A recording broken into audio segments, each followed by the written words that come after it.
The Robber Bridegroom. There was once a miller who had one beautiful daughter, and as she was grown up, he was anxious that she should be well married and provided for. He said to himself, "I will give her to the first suitable man who comes and asks for her hand." Not long after, a suitor appeared, and as he appeared to be very rich, and the miller could see nothing in him with which to find fault, he betrothed his daughter to him. But the girl did not care for the man as a girl ought to care for her betrothed husband. She did not feel that she could trust him, and she could not look at him nor think of him without an inward shudder. One day he said to her, "You have not yet paid me a visit, although we have been betrothed for some time." "I do not know where your house is," she answered. "My house is out there in the dark forest," he said. She tried to excuse herself by saying that she would not be able to find the way thither. Her betrothed only replied, "You must come and see me next Sunday. I have already invited guests for that day, and that you may not mistake the way, I will strew ashes along the path." When Sunday came, and it was time for the girl to start, a feeling of dread came over her which she could not explain, and that she might be able to find her path again, she filled her pockets with peas and lentils to sprinkle on the ground as she went along. On reaching the entrance to the forest, she found the path strewed with ashes, and these she followed, throwing down some peas on either side of her at every step she took. She walked the whole day until she came to the deepest, darkest part of the forest. There she saw a lonely house, looking so grim and mysterious that it did not please her at all. She stepped inside, but not a soul was to be seen, and a great silence reigned throughout. Suddenly a voice cried, "Turn back, young maiden fair! Linger not in this murderer's lair!" The girl looked up and saw that the voice came from a bird hanging in a cage on the wall. Again it cried, turn back, young maiden fair! Linger not in this murderer's lair!" The girl passed on, going from room to room of the house, but they were all empty, and still she saw no one. At last she came to the cellar, and there sat a very, very old woman, who could not keep her head from shaking. "Can you tell me," asked the girl, "if my betrothed husband lives here?" "Ah, you poor child," answered the old woman. "What a place for you to come to! This is a murderer's den. You think yourself a promised bride, and that your marriage will soon take place, but it is with death that you will keep your marriage feast. Look, do you see that large cauldron of water which I am obliged to keep on the fire? As soon as they have you in their power, they will kill you without mercy, and cook and eat you, for they are eaters of men. If I did not take pity on you and save you, you would be lost." Thereupon the old woman led her behind a large cask, which quite hid her from view. "Keep as still as a mouse," she said. "Do not move or speak, or it will be all over with you. Tonight, when the robbers are all asleep, we will flee together. I have long been waiting for an opportunity to escape." The words were hardly out of her mouth when the godless crew returned, dragging another young girl along with them. They were all drunk, and paid no heed to her cries and lamentations.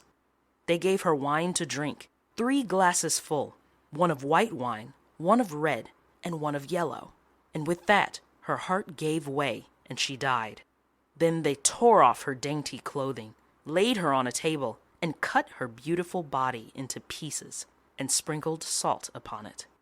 The poor betrothed girl crouched, trembling and shuddering behind the cask, for she saw what a terrible fate had been intended for her by the robbers.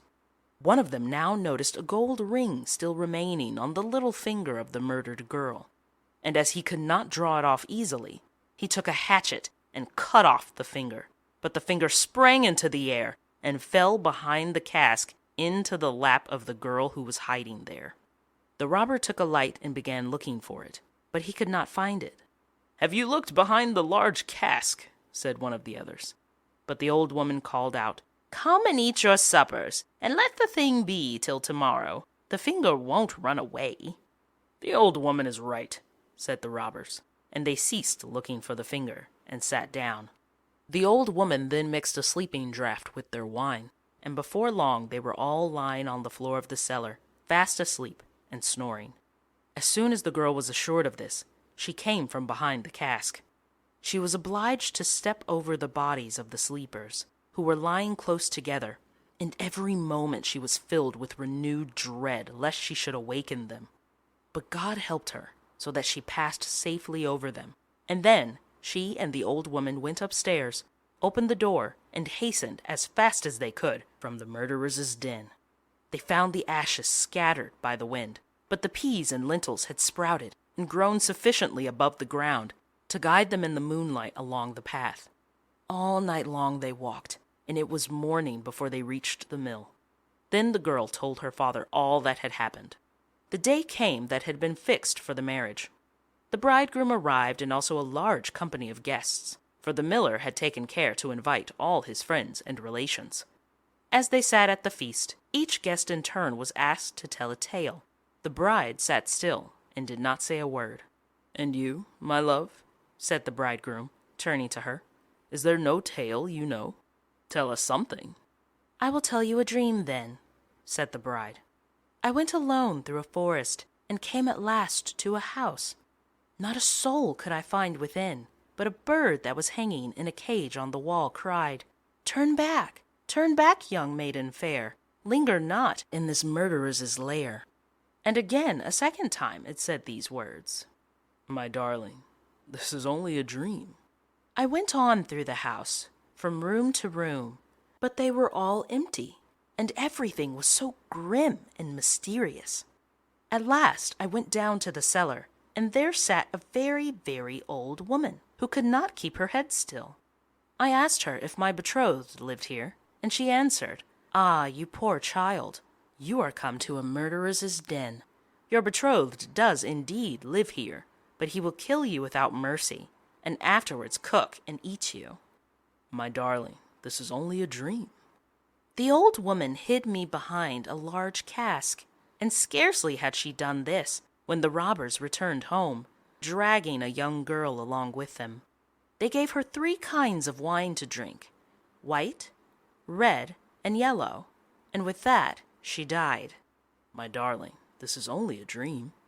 Then they tore off her dainty clothing and cut her beautiful body into pieces and sprinkled salt upon it. 'My darling, this is only a dream.' And one of the robbers saw that there was a gold ring still left on her finger, and as it was difficult to draw off, he took a hatchet and cut off her finger.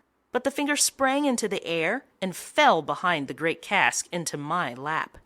And here is the finger with the ring." And with these words the bride drew forth the finger and shewed it to the assembled guests. The bridegroom, who during this recital had grown deadly pale, up and tried to escape, but the guests seized him and held him fast. They delivered him up to justice, and he and all his murderous band were condemned to death for their wicked deeds.